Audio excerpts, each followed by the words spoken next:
wisdom and goodness, has appointed the office of rulers and parliaments for the welfare of society and the just government of men and women, we beseech you to behold with your abundant favor us, your servants, whom you have called to the performance of important trusts in these islands. Father, let your blessing descend upon us here assembled, and grant that we may treat and consider all matters that shall come under our deliberation in so just and faithful a manner as to promote your honor and glory, and to advance the peace, prosperity, and welfare of these islands and of those whose interests you have committed to our charge. And this we beg in the name of Jesus Christ. Amen. Amen. May the grace of our Lord Jesus Christ and the love of God and the fellowship of the Holy Spirit be with us all evermore. Amen. Item number 2 on our order of the day is the minutes of the 10th of June 2020. Senator Jardine. Madam President. You have the floor, Senator Jardine. Carry on. Madam President, I move the minutes of the meeting of Wednesday, the 10th of June, 2020 be taken as read. Is there any objection to that motion? No objection, Senator Jardine. Madam President. Madam President, I move that the minutes of Wednesday, the 10th of June, 2020 be confirmed as the correct record of that meeting. Is there any objection to that motion? No objection. No, thank you. No objection, Senator Jardine. So the minutes of Wednesday, the 10th of June, 2020 are confirmed. Thank you. Item number 3, messages. No messages, Madam President. Thank you, Clark. Item number 4, the reports of committees, there are none. Item number 5, announcements, there are none. Item number 6, notices of motion. There is one motion. That's in the name of Senator Campbell. Senator Campbell, you have the floor. Thank you, Madam President. Madam President, I hereby present for the consideration of Senate the following resolution.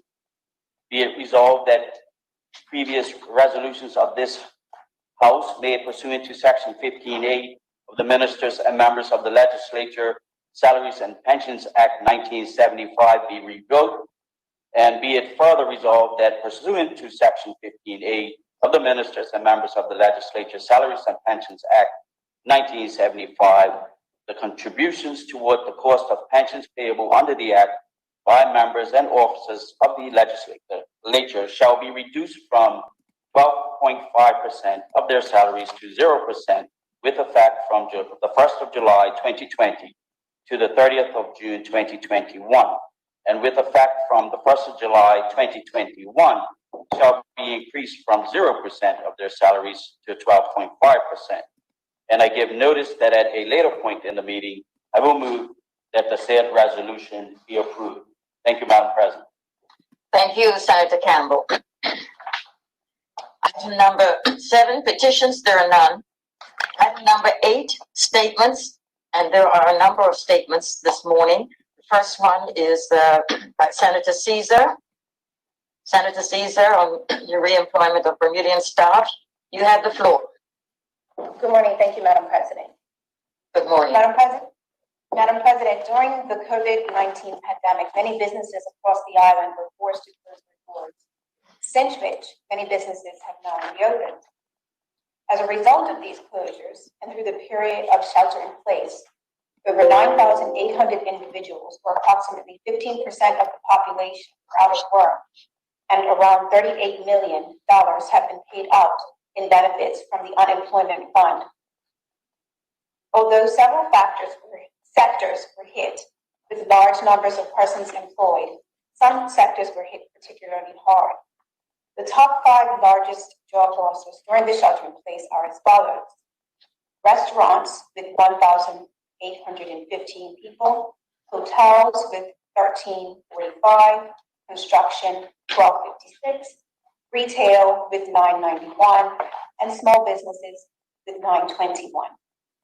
As the economy slowly reopened, many persons have been reemployed.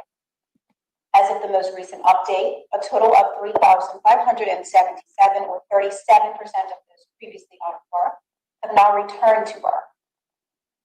The numbers of persons reemployed is great news for Bermuda, Unfortunately, some of those remaining out of work may not see those jobs return. The government has a duty to assist wherever it can to help those persons get back to work. Thus, the Premier recently made the brilliant move to ensure synergies with labor, immigration, workforce development, and financial assistance by combining those areas into one ministry, and I will bring more information on this in subsequent Senate proceedings. With the good news that a good number of Bermudians are now back to work, it is unfortunate that the government has also received reports of inequitable employment practices happening in our country. From the 30th of March to the 5th of June 2020, I can report that the Labor Relations Section has received 409 labor-related queries. In some instances, there are reports that employers may be discriminating against Bermudians. I can confirm that a total number of queries received, 14 related to work permit holders being retained or recalled to work over Bermudian workers. Those 14 queries are broken down as follows. 10 were public observation or general queries. 1 was referred from the Department of Immigration. 1 was investigated with no further action taken, and 2 others were received, one of which is currently under investigation.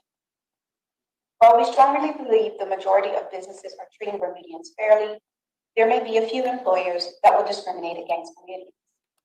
If this practice is occurring, Madam President, we ask that those responsible to stop doing so immediately.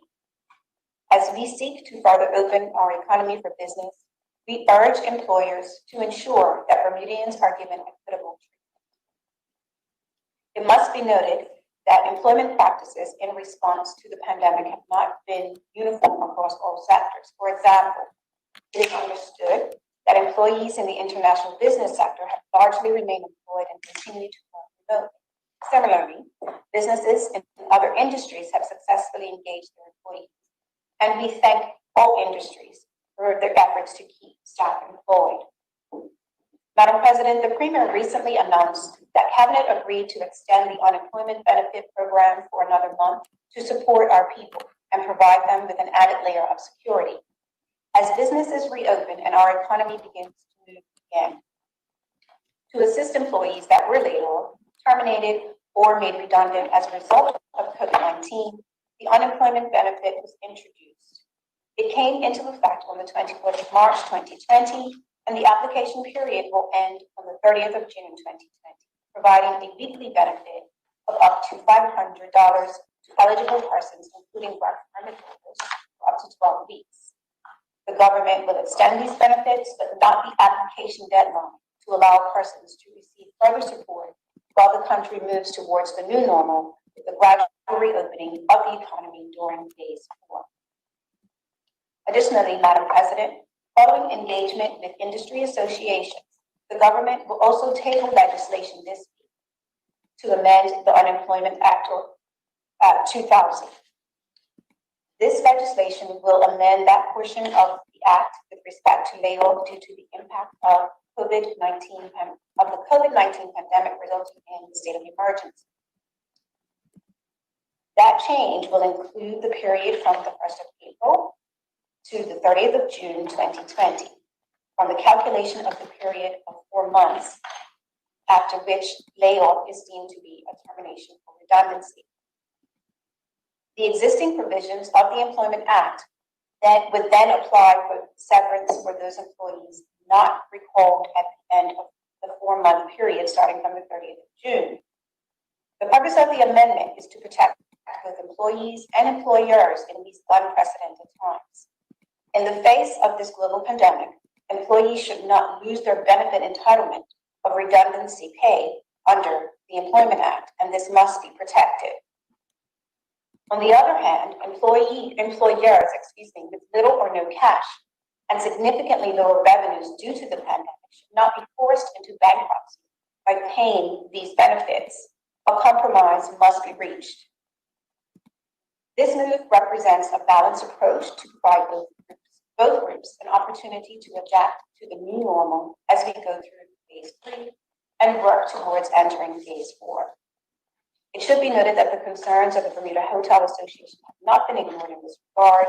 The government continues to work with this industry sector to find a solution to the specific problems that they are experiencing and hold other stakeholders to allow Bermuda to get through these difficult times together. Thank you, Madam President. Shielding of vulnerable population. Mr. Simmons, Senator Simmons Wade, you have the floor. Thank you, Madam President. Good morning, Madam President. Good morning. Bermuda's extremely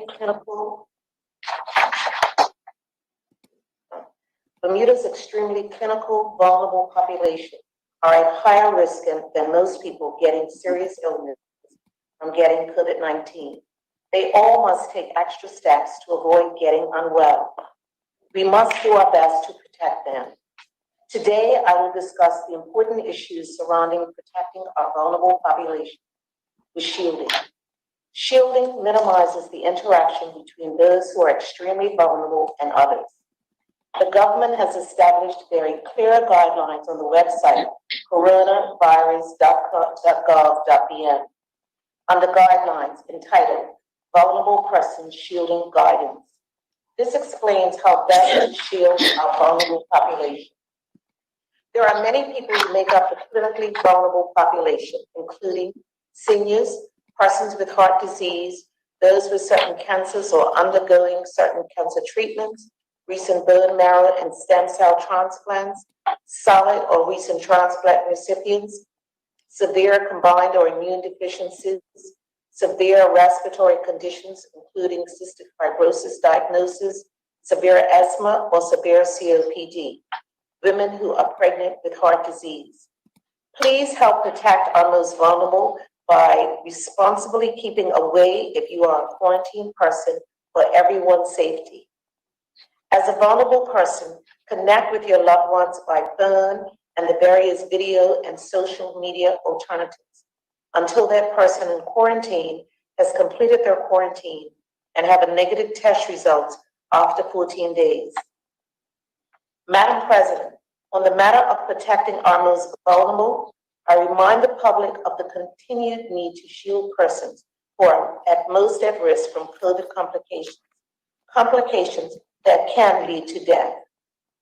Coronavirus can make anyone ill, but some persons are extremely vulnerable and at a higher risk and need to take extra steps to avoid becoming ill. This is called shielding. Shielding is a measure to protect clinically extremely vulnerable persons from coming into contact with coronavirus by minimizing all interaction between them and others, especially individuals not living in their household. However, households living with a person at a higher risk for infection will have to take steps to support the individual. Household members do not all need to start shielding themselves, but they should do what they can to support persons who must be shielded and to carefully follow guidance on avoiding high-risk settings and practice physical distancing. Madam President, while at home, persons who are shielding should ensure all persons coming in their home wash their hands with soap and water for at least 20 seconds upon arrival and as often as possible while they remain in your home. Avoid face-to-face contact with a vulnerable person. Minimize the time other people living with vulnerable persons spend in this shared space, such as kitchens, bathrooms, sitting areas, and shared space, and keep shared space well ventilated. Keep 6 feet away from the vulnerable person you live with and encourage them to sleep in a different bed where possible. If possible, use a separate bathroom for the vulnerable person. Use separate towels for the vulnerable person, both for drying and after bathing or showering or for hand hygiene purposes. If a toilet or bathroom is shared with others, it is important that it is cleaned every time after use. For example, wiping surfaces you have come into contact with. Consider drawing up a rota for bathing with the vulnerable person using the facilities first. If the kitchen is shared, avoid using it while the vulnerable person is present. The vulnerable person should take their meals to their rooms to eat. Use a dishwasher if available to clean and dry using crockery and cutlery. If this is not possible, wash them using washing liquid and water and dry them thoroughly. A separate tea towel should be used if the vulnerable person is using their own utensils. Everyone in the household should regularly wash their hands with soap and water for 20 seconds. Avoid touching their face and clean frequently touched surfaces.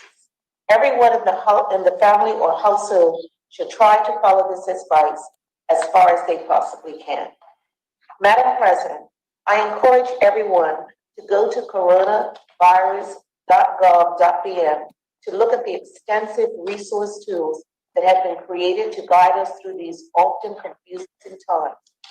Bermuda, please continue to practice physical distancing, minimize your social interaction, and most importantly, wear a mask. If you're going to be in close contact with people outside of your household, wear a mask. Masks are critical for reducing coronavirus transmission by as much as 80%. They also act as a catch-all for the wearer, who then protects others from any illnesses that they may have. The message of mask wearing and physical distance is vitally important because these actions are key to our success. As a country, we will not contain COVID-19 or progress to phase 4 without the public fully embracing these actions. Madam President, this is an opportune moment to remind the public again of our new reopening scorecard, which can be viewed on the website. You will see that preventative behaviors is the first category of indicators we are measuring. This is because they are the most important items that will enable us to move successfully through phases, and the whole of Bermuda is needed to participate in these. For this reason, I encourage the public to sign up to Health IQ and update their status regularly. Health IQ is a simple online tool that will help us as a community in our efforts to progress to the next phase of COVID-19 restrictions. In addition to tracking our community's health status and symptoms that may be associated with COVID-19, the tool will help our public health team to identify risk and resources needed to keep our community safe. Your participation and reports on Health IQ informs Bermuda's performance. The better we do on face mask wearing, physical distancing, and adoption of technology, the better we will fare. As of last week, we have just over 8,350 people. So, well done, Bermuda. The target is 10,000 minimum. So I encourage everyone of any age to participate. Your data is confidential and cannot be viewed by anyone at all. So visit healthiq.bm to download the app and help Bermuda to get through our phasing reopening. Thank you, Madam President. Thank you, Senator Simmons-Wade. The third statement is the Bermuda Public Schools update, and Senator Anthony Richardson, you have the floor. Good morning, Madam President, fellow senators, and the listening audience. Madam President, this morning I am pleased to provide my Senate colleagues and the general public with an update on the Bermuda public school system, and more specifically, the end of the 2019-2020 school year, given the impact of COVID-19. Madam President, Bermuda celebrated phase 3 of the reopening of Bermuda on Thursday, June 11, 2020. Prior to June 11th, it was the expectation of the general public that all schools, both public and private, would reopen during phase 3. The end of the school term for our students was scheduled for Monday, June 29th. However, with phase 3 of the expanded business operations starting so close to the end of the school year, the minister decided that our public schools will not reopen for the remainder of the academic year. The minister further decided that the school term would end 5 days earlier for public school students to allow for the execution of end-of-year closing activities and additional school staff training prior to school reopening in September for the new 2021 academic year. Madam President, this means that the last day of school for all public school students was Friday, June 19th, instead of Monday, June 29th, 2020. During the remainder of the school year, students continued with the remote learning program, which commenced on March 23rd at the onset of COVID-19. As I shared previously with my Senate colleagues, the remote learning program included online teaching, learning, and services using a variety of applications and platforms, plus the provision of learning packets for students without devices. Continued remote learning enabled our students to maximize the remaining learning days during the month of June. All pre, primary, middle, and senior school students were engaged in remote learning programs.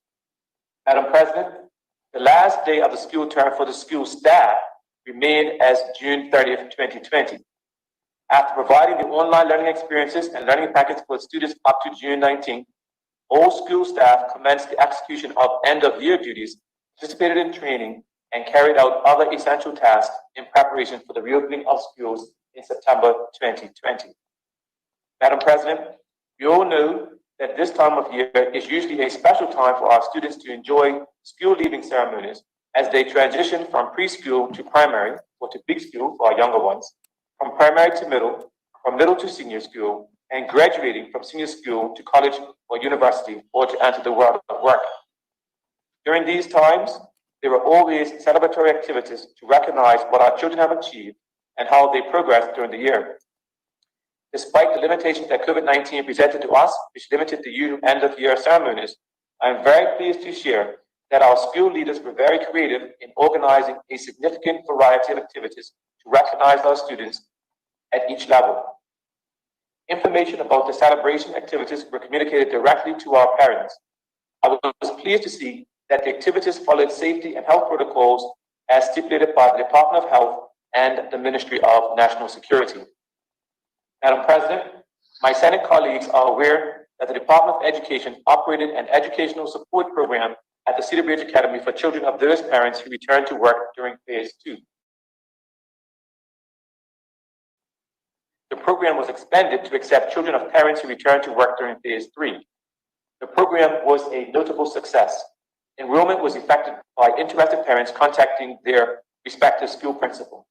Madam President, we are aware that our parents and the general public want to know more details about plans for the 2020-2021 school year. Rest assured, these plans are being worked on. During the past 2 months, the Department of Education officers have been engaged in intensive preparations, developing safety and health protocols for schools. The preparations have been in collaboration with the Department of Health, and these protocols also had input from school staff and union stakeholders.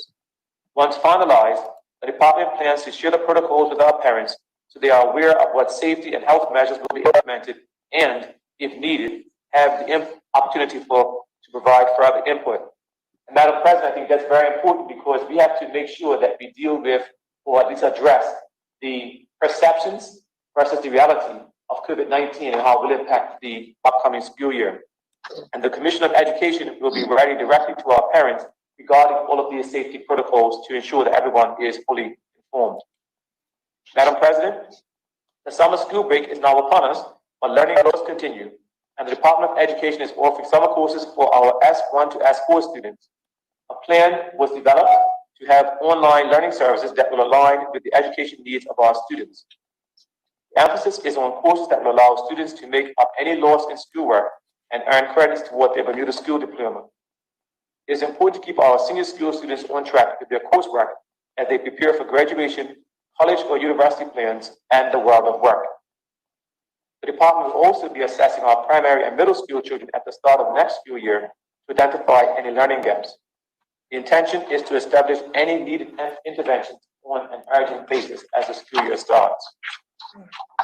Madam President, in closing, let me say that this has been an unexpected experience for all of us. No one could have predicted such a significant interruption to the school year.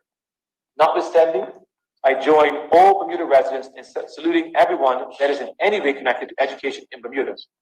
I'm very thankful to all of our school staff and the team at the Department of Education under the leadership of Commissioner of Education for their diligence in rising to the occasion and remaining committed to educating our children. Oftentimes, staff were called upon on short notice to map out a plan for implementation, and they worked evenings and weekends to deliver. We should be proud of the Department of Education team and our school staff. This has been a journey, and we continue to press on for the future of our children. Thank you, Madam President. Thank you, Senator Anthony Richardson. I believe you have a second statement and you can proceed with that. Yes, Madam President. The second statement relates to the community college graduating class, of 2020. Again, Madam President, I am pleased to share information about the 2020 graduation at the Bermuda College on May 28 with my Senate colleagues and the general public to provide details of the inevitable class of 2020 and the unique ways in which their success was celebrated by the college. I provided general congratulatory remarks at the last Senate sitting, and I will be more specific today. Madam President, the Bermuda College made the difficult decision to cancel its traditional commencement ceremony in March as a result of the coronavirus pandemic and the growing concerns about the spread of the disease locally. Commencement represents the culmination and highlight of the academic year for most colleges and universities, and certainly Bermuda College was no different. Notice of the cancellation was sent to the campus community by College President Dr. Dorinda Green, with the promise that graduates would receive their graduation diplomas on May 28th, and they will be celebrated in a more traditional manner at a future event. Madam President, an ad hoc committee was assembled to organize a series of celebratory events for the class of 2020. These included recorded congratulatory messages from the Honorable Premier David Burke, the Honorable Minister of Education Diallo Rabin, Board Chair Mr. Peter Souza, Dr. Green, and the Vice President of Academic and Student Affairs, Dr. Phyllis Curtis Tweed. Congratulatory messages from both faculty and support staff were compiled into a celebratory video clip, and Mr. Shane Rogers, a graduate from the Associate of Applied Science Hospitality Management Program, delivered the virtual graduate student address. All of these were made available for view on the college's website and Facebook and Instagram social media platforms. In addition, Madam President, graduates were provided the opportunity to share highlights of their college experience, thank family, friends, and college supporters, and provide parting advice in short video interviews, which were then uploaded to the website and social media. Outstanding graduates have been featured on the online radio program, The Daily Hour, and graduates also enjoyed a virtual commencement party with DJ iBreeze. On Saturday, June 6th, graduates returned to the campus to have graduation photos taken as part of the commemorative events. Madam President, by far, the absolute highlight to this adaptive event was the drive-through curbside collection of associate degrees, diplomas, and certificates by the proud graduates of the college. I can attest to the enthusiasm of Dr. Green and her team since I drove by during the presentation. A total of 107 graduates received graduation packets from Dr. Green containing a congratulatory personalized letter, their cap and gown, and an academic parchment to the cheers and cartoons of family members and friends. Notwithstanding the challenges they faced, Madam President, I am proud to note that 53% of the class of 2020 graduated with honors, earning either merit, a GPA of between 3 and 3.49, or distinction, a GPA of 3.5 to 4 status. The Associate of Arts, which is Business Administration program, produced the largest graduating group with 32 graduates. Madam President, please indulge me at this time to share the number of graduates for other programs represented on the graduation list, which included, not too long, but please do indulge me. The Division of Arts and Science, the Associate of Arts, Art and Design, there were 5 graduates. Associate of Arts, 13. Associate of Arts, Early Childhood Education, 3. Associate of Arts, Human Services, 1. Associate of Arts and Science, 7. Associate of Science, 3. This is a big one here. Associate of Science, Actuarial Science, 4. Associate of Science, Education, 3. In the Division of Business, Hospitality, and Technical Education, Certificate for Accounting Technician, 5. Certificate in Applied Science Technology, 9. Certificate in Electrical Wiring Technology, 3. Certificate in Heating, Ventilation, and Air Conditioning Technology, 1. Certificate in Plumbing Technology, 1. Diploma in Culinary Arts, 2. Diploma in Hospitality Management, 1. Associate of Applied Science, Culinary Arts, 1. Associate of Applied Science, Heating, Ventilation, and Air Conditioning, 1. Associate of Applied Science, Hospitality Management, 3. Associate of Arts, Business Administration, 32, and Associate of Science, Computer Information Systems, 9. Madam President, I am most pleased to share that 17 graduates are dual enrollment students who were awarded associate degrees, diplomas, or certificates prior to receiving their high school certificate.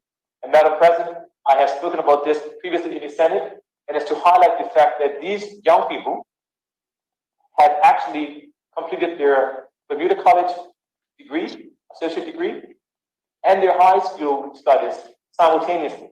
And so many will be aged between 16 and maybe 18 at the oldest, having already completed Bermuda College.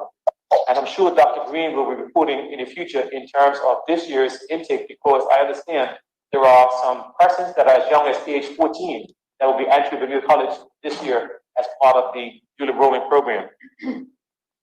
And so, Madam President, I said I am pleased to share that 17 graduates are dual enrollment students who were awarded degrees. And I want Bermuda to know the names of our public school students who have done extremely well in this program. And I also want to commend, Madam President, Principal Keisha Douglas from the Barker Institute and Principal Kenneth Caesar from the Cedar Bridge Academy. And I will apologize up front if I mispronounce any of these names. However, from the Barker Institute, Christopher Jackson from the Associate of Arts with Merit, Zanae Wade, Associate of Arts and Science with Distinction, Most Outstanding Arts and Science Graduate. That's a high school student competing at Bermuda College. Jaden Herbert Jacobs, Associate of Arts, Business Administration with Distinction. Samaria Painter, Associate of Arts, Business Administration with Distinction, Most Outstanding Accounting Finance Graduate by Beta Kappa. Anaji PC Ming, Diploma in Hospitality Management with Merit. Likasia Birch, Diploma in Culinary Arts with Merit. Jakari Renfro, Certificate in Applied Science, Most Outstanding in Motor Vehicle Technology Award. Liana Ming, Certificate in Applied Science, Technology with Merit, Most Outstanding in Computers and Programming Award. Ryan Otterbridge, Certificate in Applied Science Technology with Merit, Most Outstanding in Materials and Mechanics. Ashia Bellman, Certificate in Applied Science Technology. And Kevin Songa, Certificate in Applied Science Technology also. And from Cedar Bridge Academy, Atia Furkan, Associate of Science, Actuarial Science with Merit, Phi Theta Kappa. Miguel Postlewaite, Certificate in Applied Science Technology. Kyrie Richards, Associate of Arts in Business Administration. Julian Rosa, Certificate in Applied Science Technology with Distinction, Most Outstanding in Electricity Electronics. Most Outstanding Applied Science Technology Graduate. Kelly Trott, Associate of Arts, Business Administration with Merit, and Teva Zul Daya, Certificate in Applied Science Technology. Madam President, other outstanding award recipients include Most Outstanding in Electrical Wiring, Paul Mello, Most Outstanding in Wood Technology, Marcus Pertz, Most Outstanding in Arts Graduate, Caitlin Jeffrey, Most Outstanding Education Graduate, Justin Espedo Ramirez, Most Outstanding Science Graduate, Gloria Simmons, Most Outstanding Actuarial Science Graduate, Nisha Smith, Most Outstanding Art and Design Graduate, Zila Swan, Distinguished Dean's Award Division of Arts and Science, Latifa Smith, overall Most Outstanding Division of Arts and Science Award Graduate, Nafisa Smith, Administration Shield, Most Outstanding General Business Graduate, Ania Gilbert, Administration Cup, Most Outstanding Hospitality Management Graduate, Shane Rogers, Butterfield Cup, Best Culinary Graduate, Tremaine Bailey, and Award for Excellence in Information Technology, Most Outstanding Information Technology Graduate, Tyler Truck. Madam President, I would also like to take this opportunity to congratulate the 20 students who graduated with their bachelor's and master's degrees through the partnerships Bermuda College has with Mount St. Vincent and Miami University, respectively. There were 16 Mount St. Vincent students who completed their Bachelor of Business Administration in association with Bermuda College, and 4 students completed their Master's in Special Education with Miami University. And Madam President, time does not allow for me to emphasize that, but to understand that persons were now able to get their undergraduate degrees in Bermuda which requires discipline and personal actions to get through their program.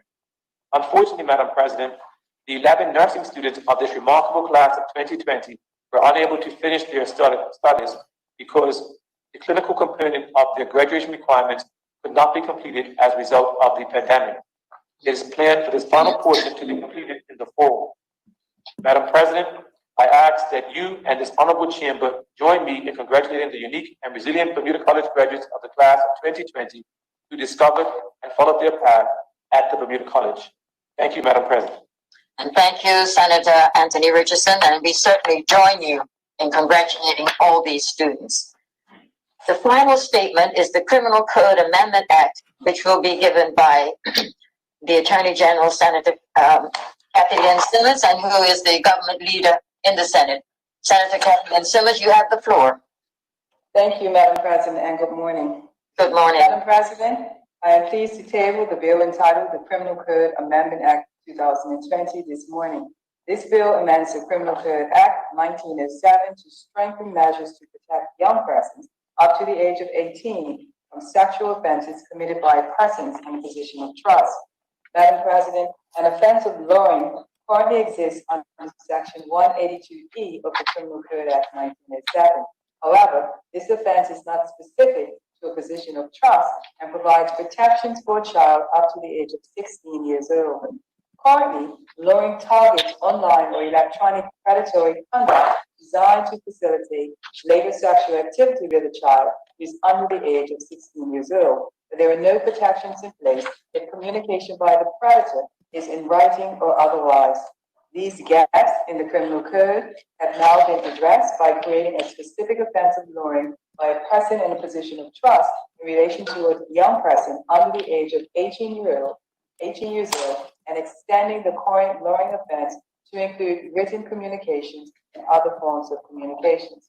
Madam President, society has unfortunately been too aware of instances where teachers and other authority figures have preyed upon our young persons with persistent attempts to engage in inappropriate sexual or romantic relationships. This egregious predatory behavior is called luring, or sometimes referred to as grooming. Real-life victims, child safeguarding advocates, and child protection entities have each called for urgent changes to the criminal law to increase the age for luring offenses to include young persons between 16 and 17 years old. Currently, the offense of luring is tied to the age of consent, which is 16 years of age.